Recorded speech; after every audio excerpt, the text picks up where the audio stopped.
Bueno, muy bien. En esta oportunidad quiero que para abordar el tema recordemos un poquito la enseñanza tradicional de los 10 mandamientos, ¿sí? Algunos de los mandamientos que la mayoría conocemos, algunos de los que tenemos en mente, ¿cuáles son, por ejemplo? No robarás. Por acá. No matarás. No tendrás dioses ajenos delante de mí. No tendrás dioses ajenos delante de mí. Amarás a tu Dios como... Ay, ¿cómo es que? Sobre todas las sobre cosas. todas las cosas. Bueno, muy bien. Básicamente, miren que es curioso, pero la mayoría de las veces que yo he preguntado sobre los 10 mandamientos, los dos primeros que saltan son no robarás y no matarás. ¿Por qué? Porque es la tendencia más, o sea, digamos que son como los dos mandamientos que se consideran los más complicados o los que regularmente la gente más guarda, ¿no? Cuando usted trata de llevarle el mensaje del Señor a una persona y esa persona se considera que es moralmente aceptable, que es una buena persona, casi que una de esos caballitos de batalla con los que tratan de revertir tu mensaje de evangelio pero es que yo soy una buena persona, yo nunca he robado, yo nunca he matado a nadie, porque asumen que esos son los dos mandamientos más relevantes. Quisiera que recordemos brevemente, según la enseñanza tradicional, porque la manera como Alejandra mencionó ese mandamiento es el mandamiento 1, pero que la redacción tradicional es amarás a Dios sobre todas las cosas. Entonces los 10 mandamientos aparecen así. Número 1, amarás a Dios sobre todas las cosas. Segundo, no tomarás el nombre de Dios en vano. Tercero, santificarás las fiestas. Cuarto, honrarás a tu padre y a tu madre. Quinto, no matarás. Sexto, no cometerás actos impuros. Séptimo, no robarás. Octavo, no darás falso testimonio ni mentirás. Noveno, no consentirás pensamientos ni deseos impuros. Y décimo, no codiciarás los bienes ajenos. Pues en realidad la enseñanza tradicional, que en algunos casos varía, la verdad, en algunos casos usted dirá, a ver, pero yo no había escuchado no codiciar los bienes ajenos, más bien no codiciar la mujer del prójimo, otras opciones, pero básicamente esa es como la referencia que tenemos todos en nuestra mente. Sin embargo, hay un riesgo en la manera como lo aprendimos tradicionalmente porque está demasiado resumido. En algunos casos es muy fácil porque, por ejemplo, no matarás y no robarás es pues prácticamente no hay gran misterio en resumir esos dos mandamientos. Pero quiero darles, por ejemplo, el tema del primer mandamiento. El primer mandamiento está en Éxodo 20 del 1 al 6 y lo dice así: yo soy Jehová tu Dios que te saqué de la tierra de Egipto, de la casa de servidumbre. No tendrás dioses ajenos delante de mí. La mayoría de los mandamientos están expresados en sentido negativo, es decir, no robarás, no matarás, no tendrás dioses ajenos delante de mí, no mentirás, etcétera, etcétera. Y digamos que siendo el primer mandamiento dentro de la redacción del Éxodo 20, entre el 1 y el 6 encontramos directamente no tendrás dioses ajenos delante de mí. Amarás a Dios sobre todas las cosas, o amar a Dios sobre todas las cosas es un buen resumen, pero queda faltando un poquito más. ¿Qué dice el versículo 4, por ejemplo? Dice, no te harás imagen ni ninguna semejanza de lo que esté arriba en el cielo, ni abajo en la tierra, ni en las aguas de abajo de la tierra.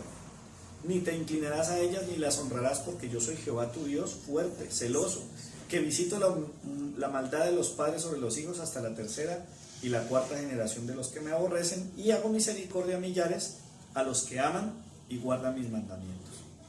Como lo dije, bueno, la tendencia de los mandamientos es una insinuación negativa. Y en este caso es no tendrás dioses ajenos delante de mí. Y repito, no significa que descalificamos la primera parte, pero para ampliarlo, creo que es mejor leer los versículos como lo tuvimos ahora. Y en el proceso se vienen saliendo los demás mandamientos. Aparecen en esta lista de 10 mandamientos, 2 mandamientos que son positivos. Es decir, que en lugar de decir no, dicen sí, más bien implícitamente.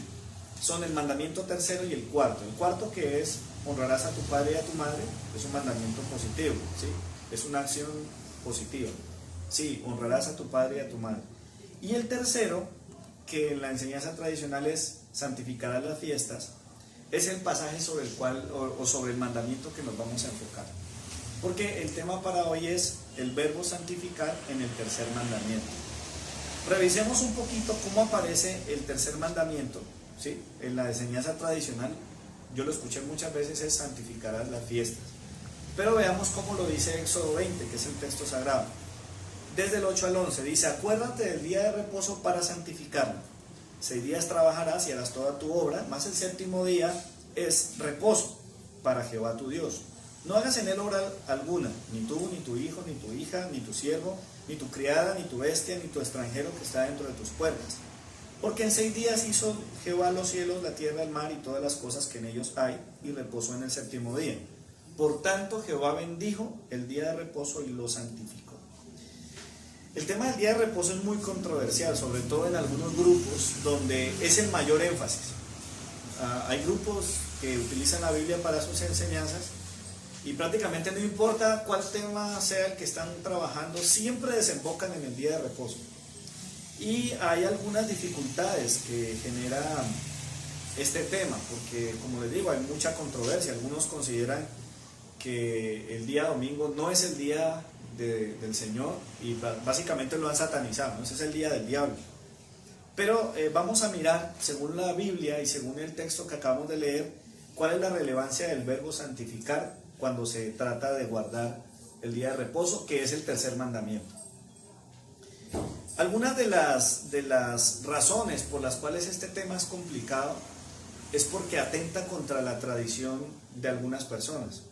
Algunos que la traían de años, como fueron los judíos que socializaron con Jesús, y otros son los actuales nuevos judíos que siguen defendiendo esas prácticas de manera tan específica. ¿Sí? Algunas de las razones por las cuales metieron a Jesús en problemas y planearon su homicidio fue, entre otros, el tema del conocimiento de la ley, las señales, los milagros, cuestiones difíciles como el divorcio, el tributo, qué se iba a hacer con una mujer adúltera, las enseñanzas confrontantes, siempre eran razones de controversia, pero uno de los más complicados fue precisamente el día de reposo. Ahora, la complicación estaba en aquella época. Jesús, siendo judío, encontró gran oposición de los judíos que practicaban el tercer mandamiento, pero lo hacían de una manera que, como veremos a continuación, carecía de la trascendencia que muestra la Biblia. Algunas de las dificultades básicas que todavía podemos decir se mantienen es esta: ¿cuál es el día de reposo? Porque tenemos 7 días en la semana, tienen unos nombres que, por cierto, no fueron los nombres que Dios le puso. La Biblia solamente dice que los enumeró. En el día 1 hizo algo, en el día 2 otra cosa.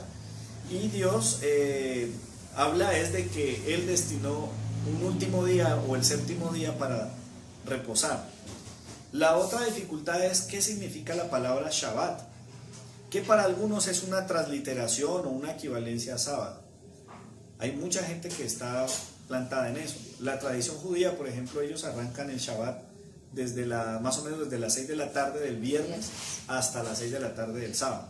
Y durante ese día ellos aplican todo lo que en sus enseñanzas ortodoxas o rabínicas se debe guardar, y ahorita hablaremos un poquito más de eso. Y la tercera dificultad es ¿qué se supone que es guardar el día de reposo? O sea, ¿qué se hace y qué no se hace? ¿Cuál es la complicación sobre esto? Que a nosotros como seres humanos muchas veces nos gusta entretenernos en discusiones intrascendentes. En otra época le llamaban las discusiones bizantinas. Un profesor del seminario me decía que una de las maneras más prácticas de explicar ese fenómeno era que, por ejemplo, en esa época podían escribir 10 fascículos, 10 tomos gordísimos sobre una cuestión. ¿Cuántos ángeles caben en la punta de una aguja? Botando corriente. Y a los seres humanos como que les gusta mucho eso, el tema del conocimiento. Usted ve que a veces para que una persona converse con otra es difícil, porque cada uno pretende tener la razón. Y el uno debate, el uno argumenta, el uno se defiende, el otro se detiene. Entonces, esa tendencia hace que se compliquen más las cosas. Hay 3 cosas que complican un poco más este tema. Por ejemplo, uno es, ¿qué es lo que realmente le importa a Dios? Es que en sus cuentas el día de reposo llegue en el día 7. O sea, ¿será que realmente lo que Dios pensó cuando estableció el día de reposo era, tiene que haber un conteo de 7, de 7 en 7, múltiplos de 7, terminados en 7? Tristemente el número 7 se ha convertido casi que en una superstición, en un agüero para mucha gente. En una consulta que he hecho en varias oportunidades, cuando usted sabe de alguien que está haciendo una rifa, una tómbola, y le dicen a un cristiano que le colabore, ¿cierto?, para ayudarle en su causa, el cristiano casi que sin dudarlo pide el número 7. ¿Sí? Y en otros casos hasta los terminaban en 7, pero en fin, ¿será que realmente esa es la clave del día de reposo? Que cuadre en 7, múltiplos de 7. En realidad, el punto, y según lo que vimos en la palabra, la clave es santificar ese día. ¿Sí?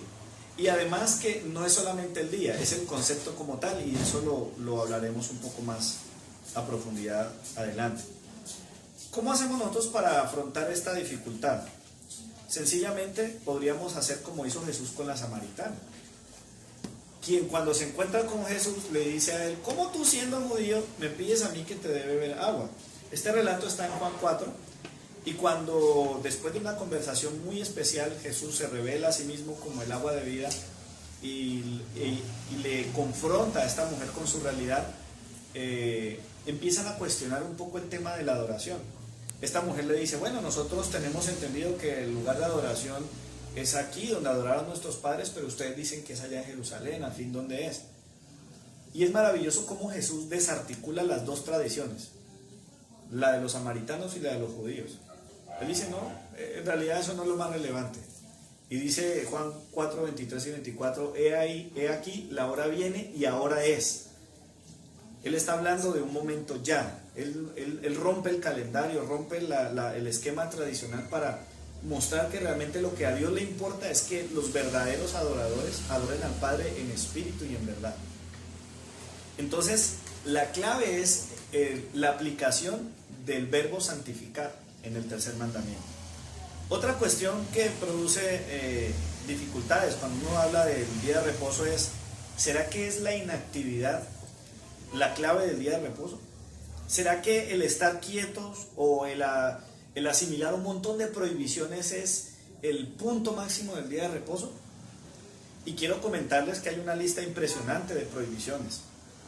Hablábamos hace unos días con alguien y es tan tremendo que ellos ni siquiera pueden prender el aire acondicionado. Digamos, algunas de las aplicaciones modernas al día de reposo es que ellos no pueden hacer muchas cosas. Voy a referirles algunos de la lista. Por ejemplo, está prohibido plantar, arar, cosechar, atar poleas, trillar, aventar, seleccionar, moler, tamizar, amasar, hornear, trasquilar lana, lavar lana, batir lana, pintar lana, hilar lana, lana sube y lana baja, tejer, hacer 2 lazos, unir 2 hilos, separar 2 hilos, amarrar, desamarrar. Mejor dicho, hay un montón de opciones allí. Entonces, ¿cuál es la clave? ¿Será que el punto es no hacer nada? ¿Será que ese es el punto?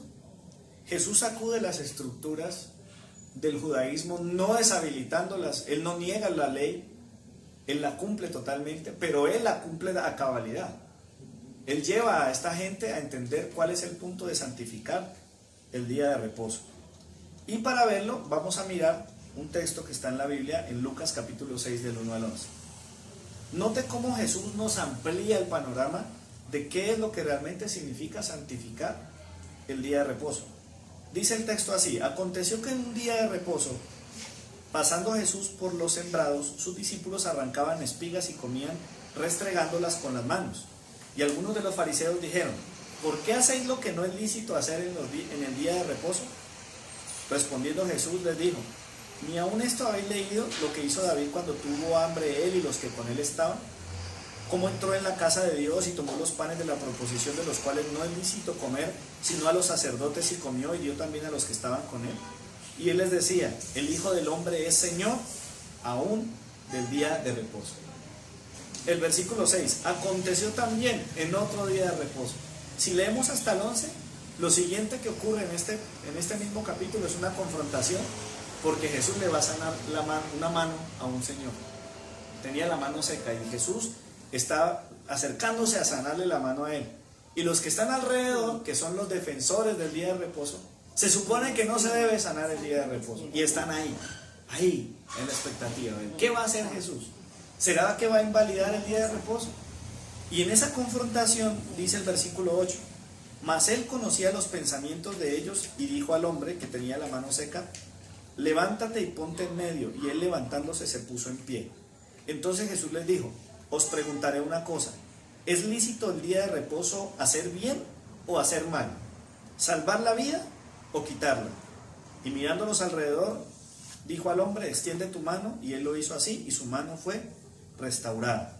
El 11 dice: y ellos se llenaron de furor y hablaban entre sí qué podían hacer contra Jesús. Entonces, el Shabbat, literalmente en el original, en el hebreo, significa descanso, significa reposo, significa desistir del ejercicio, parar. Sí, claro, esto es parte del reposo. Pero el asunto es que los escribas y los fariseos eran tan religiosos que en lugar de ocuparse del día de reposo, se la pasaban era mirando a ver quién infringía el día de reposo. Ya estaban ocupados, más ocupados creo que lo que podría estar en otra actividad. Entonces, en realidad, ¿cuál es la clave? Jesús les muestra a ellos la importancia. Las personas, y él en otro pasaje bíblico, él dice, es que el día de reposo fue hecho por causa del hombre, no el hombre por causa del día de reposo. ¿Por qué vamos a ponerle problema a unas personas que quieren comer? Y lo más tremendo es que lo lleva. Ustedes es que no han leído. Si David hizo eso, ¿cuál es el problema? Esta persona está enferma, o sea que no es legal hacer el bien. En realidad es glorificar al Señor, conjugar el verbo santificar y hacerlo especialmente en ese día, porque es un día especial. Lo tercero es la pregunta: ¿los demás días no los santificó? Porque es tanto el énfasis sobre el día de reposo que surge la pregunta lógica: ¿qué pasa con los demás días? ¿Será que de todos los días de la semana el único día que vale la pena santificar es ese? Hace poquito estábamos saliendo de una Semana Santa. La mayoría de los latinoamericanos de habla hispana, mucha gente tradicionalmente tiene esa semana, es una semana en el año. ¿Será que las otras 51 no son santas? ¿De qué se trata entonces? En realidad el punto al que queremos llegar es ver cómo Jesús veía el santificar el día de reposo. Es glorificar a Dios, es hacer la obra del Señor, es mostrar que realmente hay un Dios que está por encima de todo, inclusive de esas reglas que pusieron los mismos hombres. Porque lo que Dios plantea es: santifiquen el día de reposo. Ahí no hay forma de uno enfrascarse en una discusión sobre qué cosas sí y sobre qué cosas no. Esa es la costumbre de nosotros. Debemos aprender a santificar el reposo, esos tiempos de quietud, esos tiempos de parar, esos tiempos de pausa, donde cesamos de hacer tantas cosas. Por ejemplo, hoy en día podríamos mirar cómo conjugamos santificar el reposo en nuestra realidad. ¿Cuál es el día de descanso en tu empresa? Hay empresas que trabajan a veces los fines de semana y le asignan al trabajador un día. Usted descansa el martes, usted descansa el jueves. Entonces esa persona está en la olla porque no puede santificar el sábado. ¿Qué pasa con esas personas? Ellos deben santificar el reposo de ellos, ese día.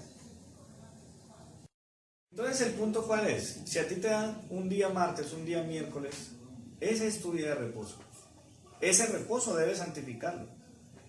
Ahora, hay gente tan radical con el tema de que el Shabbat es el sábado, que lo que hacen es salirse de la empresa.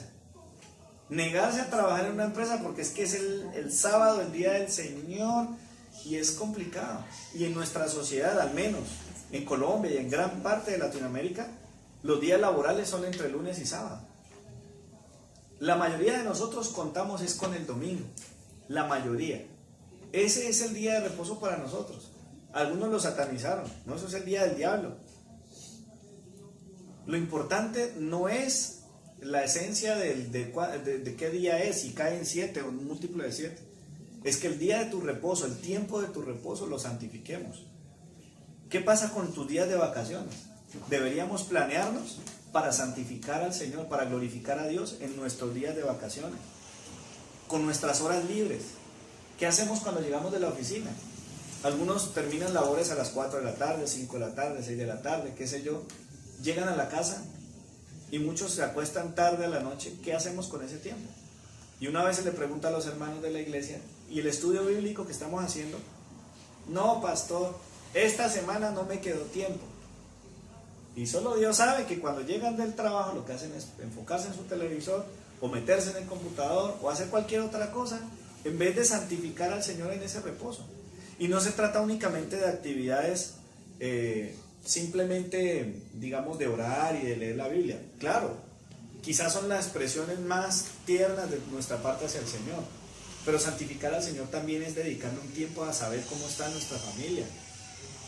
Quizás hablarles de parte del Señor, un devocional, el altar familiar. Hay mucha gente que no sabe lo que es reunirse en familia para buscar del Señor. El tema del reposo a mí me parece muy interesante, es porque yo digo, ¿por qué el Señor hace tanto énfasis en santificar el reposo? Debemos ser conscientes que muchas veces los tiempos libres, los tiempos de ocio, si se puede decir así, los tiempos de reposo, se convierten en espacios muy fértiles para que el diablo ponga cosas. Mucha gente cavila la maldad cuando está desocupada. Las abuelas dicen, no, mi hijo, cuidado con el ocio, coja oficio, que la mente desocupada es el laboratorio del diablo. Yo creo que cuando el Señor decide descansar de toda la obra de la creación y establece ese tiempo de reposo, lo hace para bendecirnos a nosotros. Imagínense nuestra vida sin poder reposar, sin poder parar, sin poder pausar. Nos quemaríamos. Pero la clave no es simplemente pausar por pausar. Porque hay gente que cree que el tema del día de reposo es dormir y dormir y dormir. No se trata de eso. Qué bueno que hay gente que se planea sus vacaciones, anhelan el domingo, se están preparando porque el domingo, que en nuestro contexto es el día para poder reposar nosotros, en la mayoría de los casos, es pensar en mi servicio para el Señor, mi clase de estudio bíblico, mi reunión dominical, yo no me la quiero perder. Tenemos en nuestra sociedad muchos festivos. La Semana Santa de 2016, por ejemplo, fue muy generosa. 3 festivos. Podíamos haber disfrutado de esos 3 festivos. Y el domingo llegar a congregarnos. Cada quien tiene sus razones y yo no voy a juzgar sus ausencias. Pero a veces nosotros somos muy livianos para coger el día del Señor y sacarlo. Los tiempos del Señor los negociamos con una facilidad. Ahora, cuando se trata de estudios, de trabajo y de otras cosas que son de nuestro interés personal, gimnasio y otras cosas, hay gente que dice, no, qué pena, yo tengo que estudiar. No, qué pena, yo estoy trabajando ese día. No, qué pena, yo tengo que ir a cumplir con tal cosa, tal otra. Pero el domingo podríamos. En otras palabras, el día del Señor o el día de reposo con el que contamos nosotros queda en segundo lugar. El punto entonces, mis amados hermanos, es santificar el reposo. ¿Qué es santificar? Es apartar de lo común. Todo el mundo vive el reposo, la mayoría de la gente es echados en la casa, durmiendo hasta tarde, viendo televisión, muchos quemando el guayabo del día anterior. A muchas personas no les interesa tener el tiempo con Dios. Para muchos es una ridiculez. ¿Cómo así? Tú madrugas todos los días, trabajas durísimo toda la semana y no vas a dedicarte un día a descansar. Como si hacer algo para Dios, como si entregarle a Dios ese día. Como lo hacemos con todos los días, ¿no? Porque hay la aclaración, ¿no? Todos los días. De lunes a viernes, los 365. O, como en este año bisiesto, los 366 días del año son del Señor. El énfasis del Señor sobre el reposo es algo especial porque es un tiempo que no tenés tantos afanes académicos ni laborales, podés dedicarle un poquito más a Dios. Deberíamos hacerlo. Y otra cosa importante de la santificación o del santificar es consagrar. Santificar es sacar de lo común o apartar de lo común, pero también es para dedicárselo al Señor. Lo verdaderamente importante no es que simplemente cuadra el día sábado. No es que inacción total. No vamos a hacer absolutamente nada. Mejor dicho, no lavamos ropa, no hacemos nada. No porque caeríamos en el mismo ritualismo, en la misma tendencia que cae mucha gente religiosa. Ahora, hay una clave aquí que quiero tocar para ir terminando. la enseñanza tradicional de los 10 mandamientos dice santificará las fiestas. Bueno, peguémonos de eso también. ¿Por qué no santificar esos tiempos que por cierto caen en días de reposo, en horarios de reposo? Nadie cuadra la fiesta en pleno horario laboral o en jornada de clases. Qué bueno que pudiéramos entregar también las fiestas para el Señor. Qué triste que en Colombia los días festivos, el Día de la Madre, el Día del Padre, Navidad, muchas veces son las fechas más violentas. Más accidentes de tránsito, más gente borracha, peleándose, cortándose, agrediéndose. Aún esos días deberíamos santificarlos. Mis hermanos, para concluir, en la generación de Moisés, en la generación de la Biblia, en los que recibieron ese primer mandamiento, fue algo muy importante. Para el pueblo de Dios, para el pueblo de Moisés, significaba reposar de la esclavitud del pecado que vivieron en Egipto. Ellos fueron cautivos, ellos fueron esclavos en una nación extranjera. Y Dios los invita a reposar. Y cuando les da los mandamientos, les otorga la posibilidad de descansar también de Él. Miremos a Jesucristo. Cuando hayan discusiones sobre temas difíciles como el día de reposo, que si es el sábado, que si tantas cosas que hay, miremos a Jesús. Él es el Verbo y Él sabe cómo conjugar la santidad de Él en cualquier área de nuestra vida. Aprendamos a conjugar el verbo santidad, santificar, en nuestros días de reposo, en nuestros momentos de descanso. Dediquémosle al Señor, pensemos en nuestros días de vacaciones, en los próximos festivos. ¿Qué vamos a hacer para el Señor?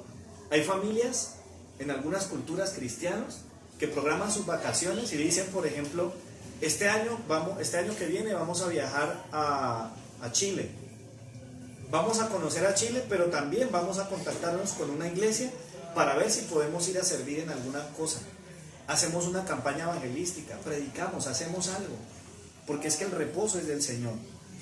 Santificar, como hablábamos ahora, va más allá de las formas, tiene que ver con el fondo. Es glorificar al Señor, es honrar a Dios. Es que todo lo que ocurra en nuestra vida, sea cual sea el día que caiga, el tiempo que caiga, sea consagrado para Dios. Es sacarlo de lo común y corriente, es hacerlo especial para Dios. ¿Qué estás haciendo con tu día de descanso en la empresa? ¿Qué haces con el domingo con el que la mayoría de nosotros contamos? ¿Lo estamos santificando? ¿Qué estamos planeando hacer en los próximos festivos? ¿Estamos pensando en nuestras vacaciones? ¿Qué vamos a hacer con nuestras fiestas? A mí me da tristeza saber que muchos matrimonios en la iglesia son una bendición y salen de la iglesia y terminan sus celebraciones en maldición. Embriagados, con problemas, con situaciones. ¿Qué va a pasar la próxima graduación? Seguiremos contando el caso de Salamanca, que celebró su graduación y su promoción laboral con tragos y en un accidente dejó muertos y inválidos. Este es el tiempo en el que tomemos decisiones. Por eso, antes de orar, quiero invitarlos a que piensen allí qué decisión vamos a tomar. ¿Qué vamos a hacer con nuestro reposo, con nuestros tiempos libres, con nuestros días de vacaciones, con los festivos, con ese domingo que la mayoría de nosotros podemos disfrutar? ¿Lo vamos a santificar? ¿Qué vamos a hacer? Y como diría Josué, yo no sé ustedes, pero yo hoy decido santificar el reposo al Señor. Esos tiempos se los quiero entregar al Señor. Vamos a orar.